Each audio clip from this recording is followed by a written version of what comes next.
মুখ্যমন্ত্ৰী আত্মনিৰ্ভৰ আঁচনি আবেদনকাৰীৰ বাবে ডাঙৰ খবৰ। যিসকলে মুখ্যমন্ত্ৰী আত্মনিৰ্ভৰ আঁচনিৰ বাবে আবেদন কৰিছিল তেওঁলোকৰ বাবে ভাল খবৰ, ডাঙৰ খবৰ। শীঘ্ৰেই আবেদনকাৰীয়ে লাভ কৰিব টকা। তেওঁলোকে মুখ্যমন্ত্ৰী আত্মনিৰ্ভৰ আঁচনিৰ অধীনত শীঘ্ৰেই লাভ কৰিব ধন। প্ৰথম কিস্তিৰ ধন হিচাপে আদায় দিব 1 লাখকৈ টকা। ইতিমধ্যে ইণ্টাৰভিউৰ বাবে মতা হৈছে আবেদনকাৰীসকলক। সাক্ষাৎকাৰৰ বাবে ইতিমধ্যে জনোৱা হৈছে আবেদনকাৰীসকলক। অসম আত্মনিৰ্ভৰ আঁচনিত এপ্লাই কৰা যুৱক যুৱতীয়ে আপোনাৰ মোবাইল এতিয়া চেক কৰক। CMM সাইটত গৈ কিনে আপোনালোকে যেনেকৈ এডমিটখন ওলাইছিল তেনেকৈ আপোনালোকে গৈ কিনে এতিয়া চেক কৰক। হয়তো এই মুহূৰ্ততো আপোনাৰ মোবাইলত আপডেট আহিব নতুনকৈ। সেইটোৰ ওপৰতে মই ভিডিঅ'টো বনাইছোঁ। আপোনালোকে কেনেকৈ চেক কৰিব, কেনেকৈ আপোনালোকৰ নটিফিকেশ্যন আহিব, সকলো কথা A to Z এই ভিডিঅ'টোত জনাই যে আপোনালোকক মই আজি আপোনালোকে ভিডিঅ'টো স্কিপ নকৰি শেষলৈকে চাব, ঠিক আছে। ভিডিঅ'টো ধুনীয়াকৈ চাওক। 2 বা 3 মিনিটৰ ভিডিঅ' সম্পূৰ্ণ ডিটেইলছত বুজাই দি আছোঁ। আপোনালোকে যদি চেক কৰিব নাজানে কেনেকৈ চেক কৰিব, কেনেকৈ চাব, সকলো কথা এই ভিডিঅ'টোত কৈ আছোঁ।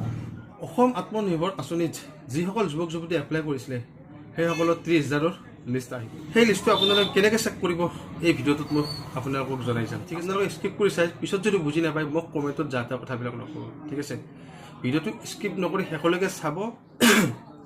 শেষলৈ চাই কৰিহে আপোনালোকে কমেণ্ট কৰিব, ঠিক আছে। আৰু মোৰ চেনেলটোত কোনোবা নতুনকৈ আছে প্লিজ চেনেলটো ছাবস্ক্ৰাইব কৰি ৰাখিব।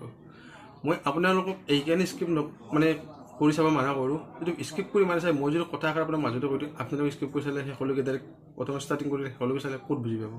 সেইটো কাৰণে কৈছোঁ আপোনাৰ ধৈৰ্য ধৰি 5 মিনিট বা 5 মিনিটটো নহয় লং ভিডিঅ'। এতিয়া আপোনাৰ মই 2 মিনিট বা 3 মিনিটৰ ভিডিঅ' বনাওঁ। সেইকাৰণে আপোনালোকক সম্পূৰ্ণকৈ চাব। আপোনালোকে চাই কৰি ধুনীয়াকৈ কমেণ্ট কৰিব আৰু মই যিমান পাৰোঁ সিমান কমেণ্টত ৰিপ্লাই কৰোঁ আপোনালোকক, ঠিক আছে। আৰু কিছুমানে যা তা কমেণ্টবিলাক লিখিব, যা তা কমেণ্টবিলাক আপোনালোকে নিলিখিব, ঠিক আছে।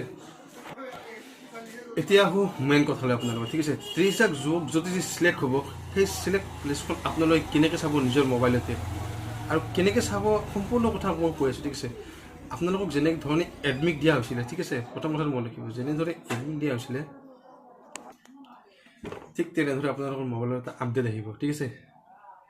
আপডেটটো আপোনালোকে সকলোৰে মোবাইলে পাব। আপোনালোকৰ মোবাইলত CMM সাইটত গৈ আপোনালোকে লগ ইন কৰিব। তাত যেনেকৈ এডমিট ডাউনলোড কৰিব দিছিলে ন তেনেকৈ আপোনালোকে তাত চিলেক্ট হৈছে তাতো আপোনালোকে এডমিট এখন পাব, ঠিক আছে। তাৰ পৰা আপোনালোকে ডাউনলোড কৰিব লাগিব আৰু খানাপাৰালৈ লৈ যাব লাগিব। আপোনালোকৰ সম্পূৰ্ণ কথাটো মই কৈ দিলোঁ। আৰু আপোনালোকে হয়তো বিশ্বাস নকৰিব পাৰে কথাটো, ঠিক আছে। আপোনালোকে নিজৰ মোবাইল চেক কৰক। এতিয়া হয়তো আপোনালোকৰ এইটো আহিব পাৰে সেই নটিফিকেশ্যনটো, ঠিক আছে। আপোনালোকে নিজৰ মোবাইলবিলাক লগ ইন কৰক আৰু আগৰ পৰা চেক কৰক, ঠিক আছে। কোন মুহূৰ্তত আপডেট আহে আপোনাৰ মোবাইলৰ কোনো ভৰসা নাই, গতিকে আপোনালোকে জলদি নিজৰ মোবাইলটো একবাৰ চেক কৰি চাওক। যদি ভিডিঅ'টো ভাল পাইছে চাই কৰি কিনে লাইক এটা কমেণ্ট এটা শ্বেয়াৰ কৰিব।